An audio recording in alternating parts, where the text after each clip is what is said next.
উপস্থিত হৈছো আমাৰ জনতা পাৰ্টিক ভোট দিবৰ কাৰণে আমি ৰাইজক আমি অনুৰোধ জনাইছো আৰু আমাক ভোট দি জয়যুক্ত কৰিলে উপনিৰ্বাচন পাৰ হৈ যোৱাৰ পাছতে আমাৰ প্ৰাৰ্থী কেইগৰাকী জয়যুক্ত হোৱাৰ পাছতে আপোনালোকে যদি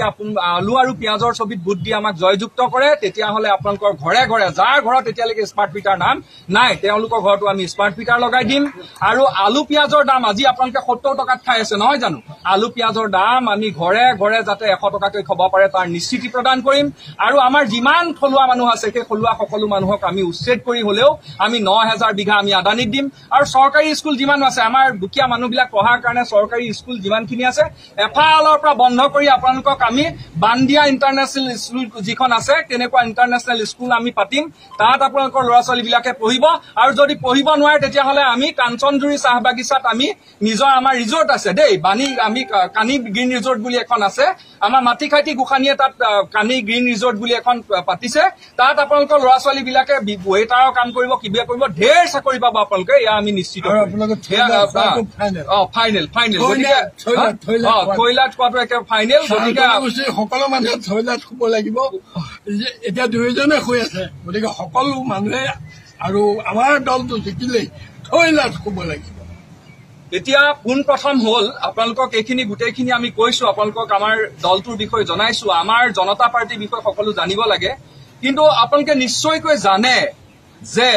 আজিৰ তাৰিখত অসমত যিখন চৰকাৰ বৰ্তি আছে যিটো দল শাসনাধিষ্ঠ ভাৰতীয় জনতা পাৰ্টিৰ যিটো কাম কাজ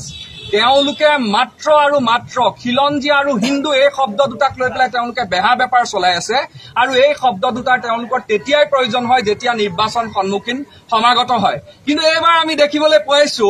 যে এই ভাৰতীয় জনতা পাৰ্টি বা বেপাৰী জনতা পাৰ্টি নামৰ যিটো দল আছে তেওঁলোকৰ কাৰণে কিন্তু এইবাৰ হিন্দুসকলৰ ভোটো প্ৰয়োজন হোৱা নাই তেওঁলোকে আমি দেখিছো যে সামগুৰিত কিন্তু যিসকলক তেওঁলোকে মিয়া বুলি কৈ থাকে তেওঁলোকক কিন্তু তেওঁলোকে আমি ভক্ষণ নকৰা এবিধ বিশেষ মাংস তেওঁলোকে ভাৰতীয় জনতা পাৰ্টিৰ ফালৰ পৰা খুৱাই ভোজ ভাত খুৱাই প্ৰচাৰ কৰিছে আৰু এই দলটো এনেকুৱা এটা দল কিবা কাৰণত ভুলতো যদি অসমৰ ৰাইজে এওঁলোকক ভোট দি জয়যুক্ত কৰে তেতিয়াহ'লে মই সেইকাৰণে ৰাইজক আহ্বান জনাইছো যে কিবা কাৰণত ভুলতো যদি আপোনালোকে ভাৰতীয় জনতা পাৰ্টিক ভোট দিয়ে তেতিয়াহ'লে এই উপনিৰ্বাচনৰ পাছত যাৰ যাৰ ঘৰত স্মাৰ্ট মিটাৰ তেওঁলোকে লগোৱা নাই তেওঁলোকক লগোৱাটো নিশ্চিত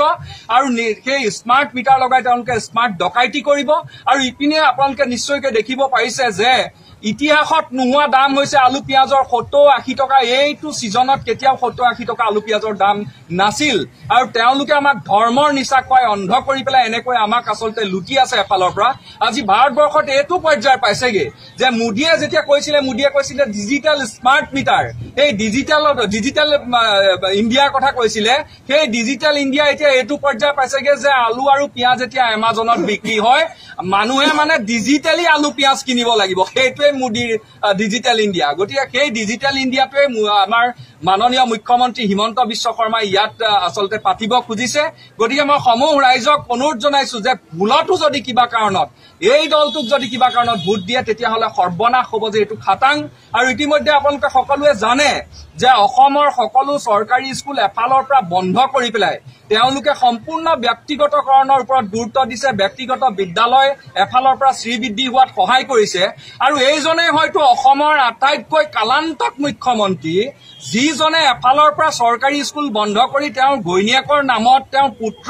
পুত্ৰীৰ নামত এফালৰ পৰা সা সম্পত্তি আহৰণ কৰিছে আৰু অসমৰ ইতিহাসত এনেকুৱা দ্বিতীয় এজন মুখ্যমন্ত্ৰী নেপাব যিজনে ইটোৰ পাছত সিটো সম্পত্তি আহৰণ কৰিছে নিউজ চেনেল ইটোৰ পাছত সিটো হৈছে তাৰ পাছত তেওঁৰ চাহ বাগিচা হৈছে তাৰ পাছত তেওঁ ৰিজৰ্ট বনাইছে আৰু তাৰ পাছত তেওঁ এখন ইণ্টাৰনেশ্যনেল স্কুল খুলিছে ষ্টেণ্ডাৰ্ডত অথচ একে সময়তে কিন্তু আমাৰ ল'ৰা ছোৱালীবিলাক পঢ়িবৰ কাৰণে তেওঁলোকে স্কুল বন্ধ কৰিছে আমি নগাঁৱৰ পৰা আহিছো আপোনালোকৰ বিহালীলে আমি ইলেকশ্যনৰ ৰেহৰূপ চাবলৈ আহিছো আৰু লগতে আপোনালোকক এটা কথা জনাবলৈ দুখ পাইছো যে যোৱা 1 তাৰিখে আমাৰ নগাঁৱত এনেকুৱা এটা সাংঘাতিক ধৰণৰ নাৰকীয় ঘটনা হ'ল যে আমাৰ খিলঞ্জীয়া এগৰাকী মহিলা 70 ঊৰ্ধৰ মহিলা এগৰাকী তাতে আপোনাৰ সুৰজিত দে বুলি এগৰাকী ব্যক্তিয়ে